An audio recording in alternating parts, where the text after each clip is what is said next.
Hi, it's Kirith here with a karting tips video where I'm going to show you the many different ways of overtaking at hairpins. And if you do like these karting videos, please feel free to subscribe.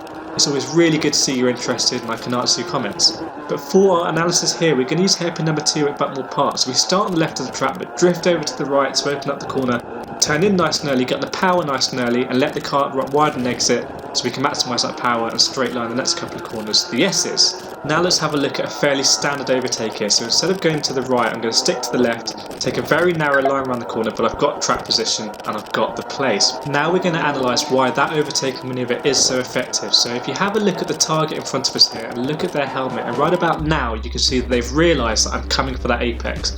I'm essentially going to park myself there, and this means that he can't take his optimal line through the corner. He either has to slow down or take a wider line, and this is a secret to hairpins really. There's only space for one kart on that apex, and I was there first, and that means that he has to compromise and he's behind me. Now let's have a look at an example here, trying to get past Matthew Perrott, dive up on the inside, park on the apex, but I vacate that space and he takes it, so he appears on my inside, he's got the line for the next corner, I have to concede it.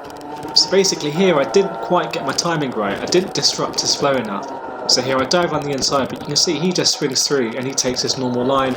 I've taken a much narrower line so my exit speed is slower. But we can use exit speed to our advantage, so in this example, Matthew Perrott takes a very defensive line. I keep wide on entry, clip the apex, and I've got an overspeed now. My exit speed is greater and I just get my nose ahead before the next corner. That is a more unusual way to overtake at a hairpin, but it's very satisfying if you can pull it off. Okay, let's get advanced. Let's talk about overtaking multiple karts in one hairpin. So I want to give this example of when it went right. This at Daytona Sandown Park.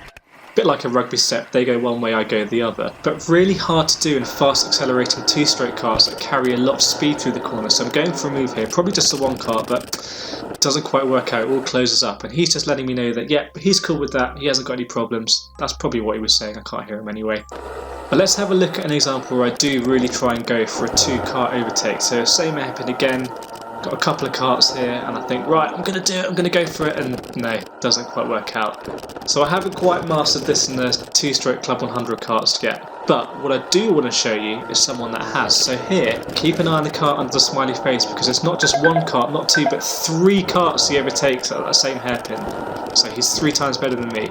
Now here's a bonus for you. The most advanced way of overtaking at a hairpin, just get pointed through. It normally requires some kind of bribe or some other monetary payment beforehand, but it is the most guaranteed way of getting past. Now that's all the tips for this video. Like I said, if you do like them, please do subscribe and like, or let me know any comments you have. I really enjoy making these videos. See you next time.